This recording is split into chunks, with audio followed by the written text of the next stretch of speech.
Our next topic is global illumination. And this is very important if you want to have realistic renders. I'm going to show you what happens if you render the scene without any global illumination at all. So first of all, when working with GI, I like to use an override material, and a regular basic V-Ray material works just fine. So set it up in the override slot. And usually I hide the glass panes in my windows as well, so the light comes in unobstructed. Okay, so let's turn off the indirect illumination and render the scene. Okay, as you can see, this whole wall is almost completely black. Actually, it is completely black, since there's no direct light that hits this wall. The light comes in and it stops right there, illuminates an object and stops. Well, in the real world, when the light comes in, it bounces off the wall, bounces off the floor, and illuminates this wall right here. So basically, every ray bounces off every surface and illuminates the scene much more than just direct light without any bouncing would do. So that's why we use indirect illumination. So let's turn that on. And my favorite combination for GI is Irradiance Map as my primary bounce engine and Light Cache as my secondary bounce engine. So let's optimize this step by step. First of all, let's make sure our Irradiance Map looks good. So turn on the secondary bounces, and we're just going to work on our Irradiance Map.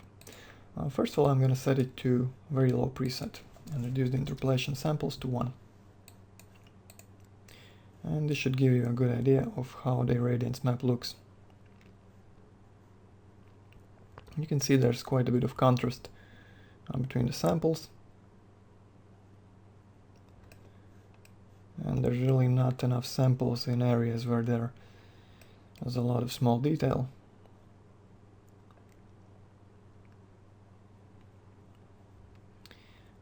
So we want to tweak some settings to increase the quality of this resulting Irradiance Map. And before going further, I suggest I go to Render Elements and add V-Ray Global Illumination.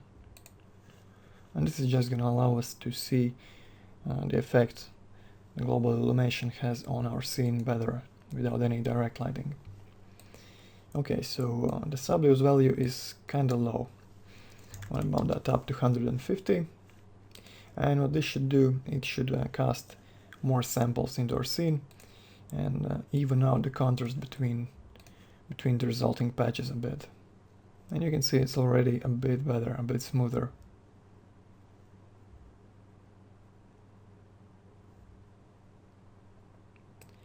Alright, let's bump that up to 200. And see what happens now.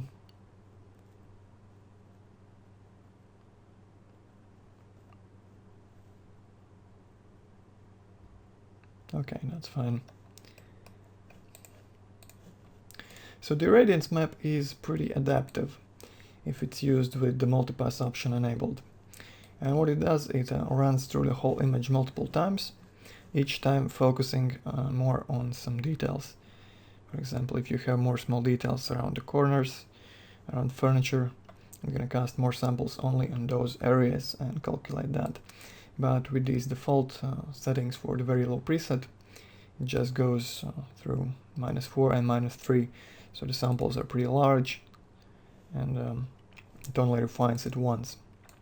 If we set it to medium, the default samples become a bit smaller, and the maximum amount of samples becomes quite larger. So what happens is we get a lot more detail in the areas where we need it. Okay, as you can see, they are much more refined now.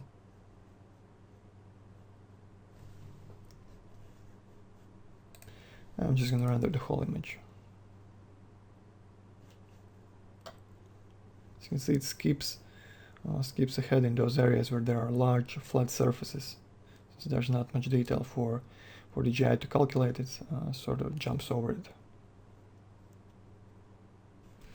Okay, let's look at the global illumination pass. So you have large samples in the areas where there's not much detail needed, and smaller samples in those tiny detailed areas. And that's good. So now we want to blur this map so it looks a bit more usable, since right now it's kind of patchy and doesn't look too good in our final render. So I'm going to select a little area right here. Okay, maybe like that, and try to blur it by increasing the interpolation samples. So the default setting is something like 20, so let's see how that looks.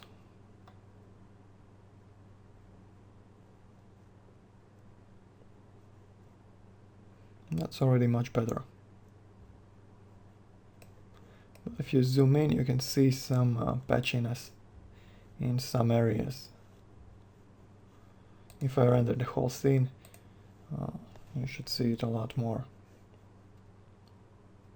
Okay, so in a complicated scene like this, you can see a lot of patches, and it doesn't look too good.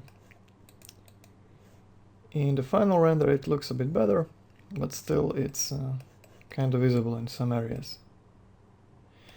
So if you have a simple scene, like this one without all the extra detail, you can probably get away with these settings. Okay, so it shouldn't have any splotches that are too annoying. It's quite clean, not too bad. So these settings would work for something like this. Still, there are some splotches, but if you turn on the materials, they would pretty much be invisible. So that's fine for this simple scene. But let's go back to our complex variation. And here I usually use a different strategy. I blur my irradiance map by increasing the samples.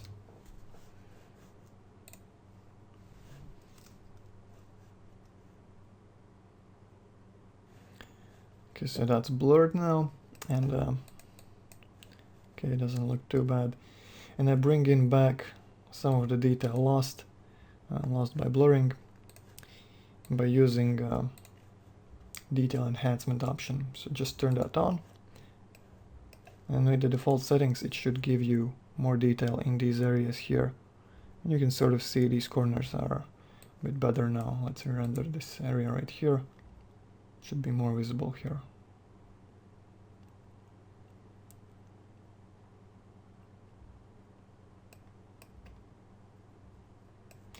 So it's somewhat similar to ambient occlusion, but only for the irradiance map. It brings in those details lost by blurring the samples. Okay. So I think that's pretty good, and I'm pretty happy with my irradiance map. The irradiance map is directly tied to this resolution. It's optimized for this specific resolution. If you increase your resolution 2 times, okay, what you should do is you should set the preset to custom, and you can decrease the minimum rate and the maximum rate by 1 and keep the same quality as you had in the small render. If you increase the size 4 times, you can decrease these by 2. So that's one thing to keep in mind when changing the output size of your render. Okay, so I'm happy with the irradiance map, and I'm gonna go on to my light cache. So set the GI engine to light cache, turn on the secondary bounces and set them to light cache as well. And let's see how it looks with the default settings.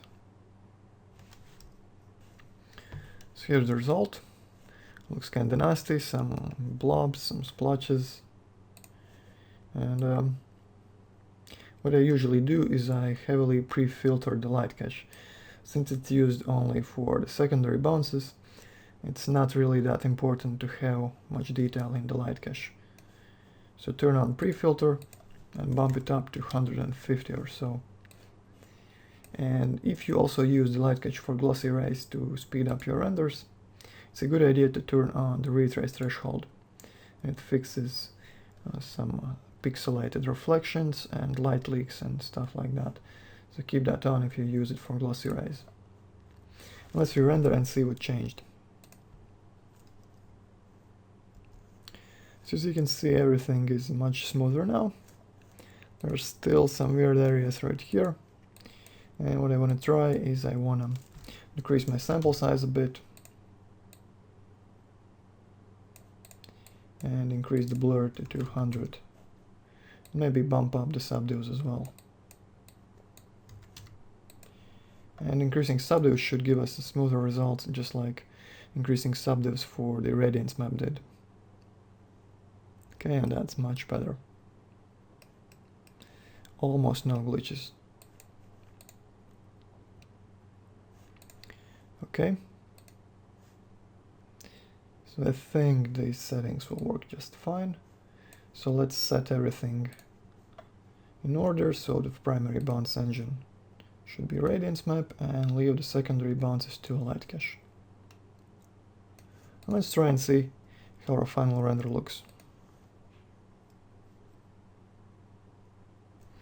And I'm pretty happy with this result, especially since we have so many small details in the scene. And one thing to keep in mind about light cache is that it doesn't really matter what resolution you render in. I would keep the subdues around 1,500 to maybe 3,000 for some good quality GI calculations. Okay, so let's turn on our materials and see how it looks.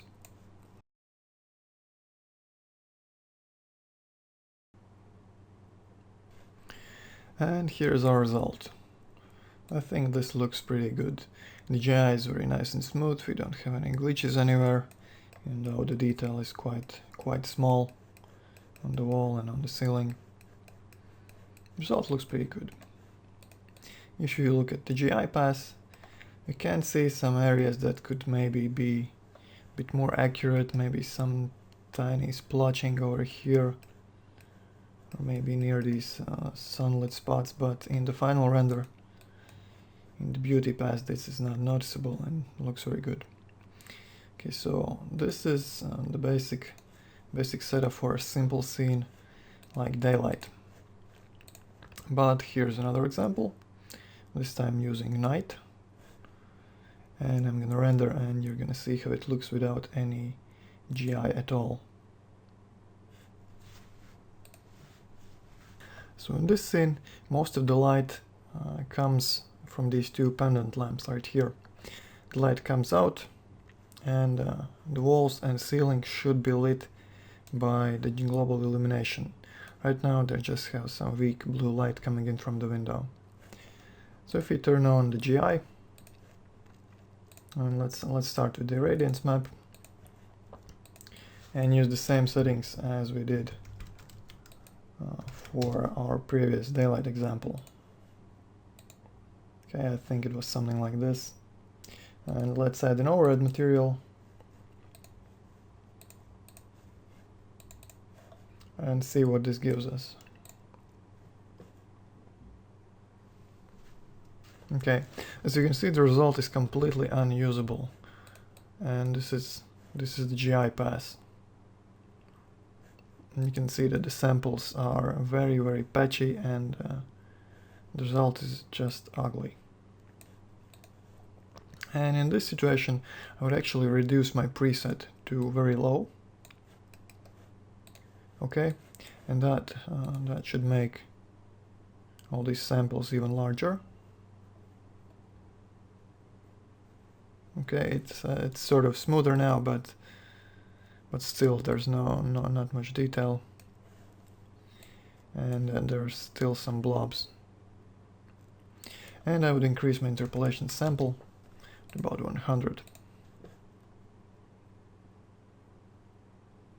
So the result is very washed out, but in my opinion, in these extremely difficult scenes where most of the light is in direct lighting, this is pretty much the only way to get a decent result. Otherwise you're gonna battle with these splotches and not really see any good results. You can of course use brute force as your GI engine, and that should give you a much more detailed, much less splotchy result, but it should also take a hell of a lot of time to render. So you can still see some splotches, but they are not nearly as bad as with the settings we had before. In this case, less detail is actually a positive thing. Okay, maybe bump this even higher, and maybe bump the HSP subduce to 300.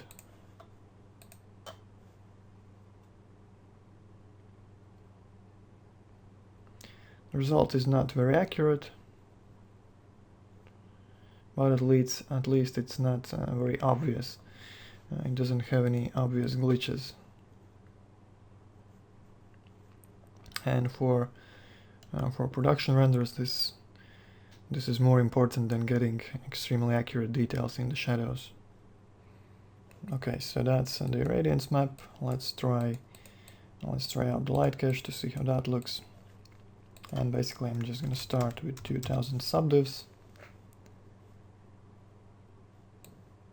Okay, and turn up my pre-filter 250.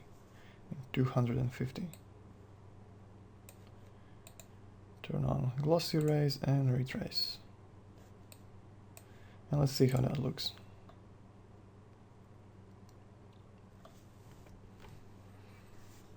Okay, so here's the result.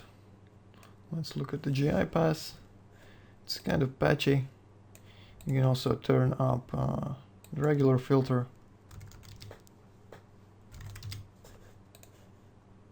just to try to smooth it out even more.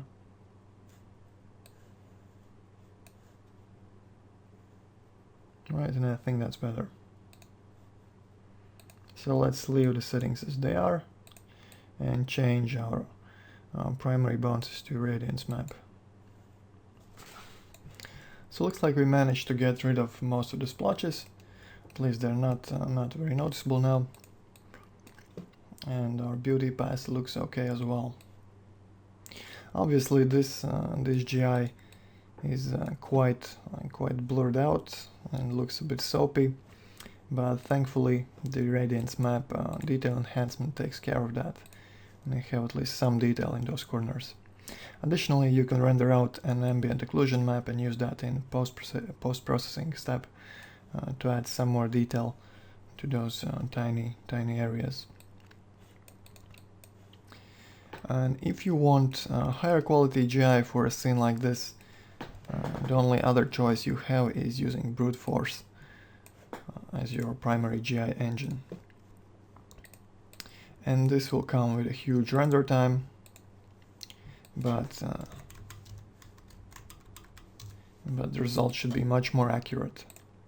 And in V-Ray 2, I would not really recommend using brute force since it's very slow. But as far as I know, in the next iteration of V-Ray 3.0, the brute force should be sped up some 30% or so, and the results should be much more easy to achieve quicker.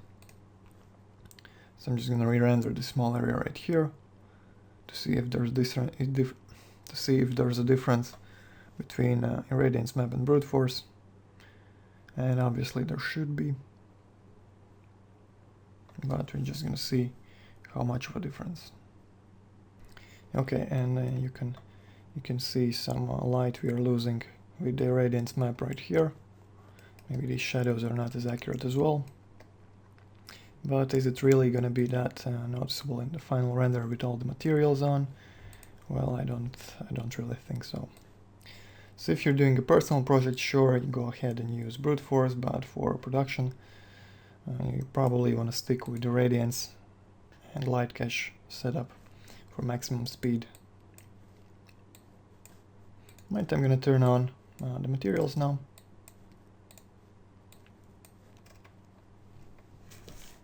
And I'm going to increase my render quality a bit.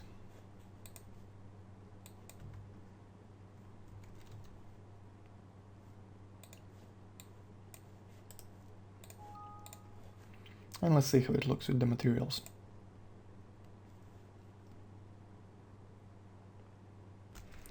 And here's our final render. Notice how everything is nice and smooth and no splotches to be seen anywhere, even though the situation is not really that easy for V-Ray to calculate. It has lots of small details, lots of indirect lighting, and if you look at the GI pass, you can see that it's very nice and smooth without any glitches anywhere. Right, so these are the basics for setting up your irradiance map and light cache.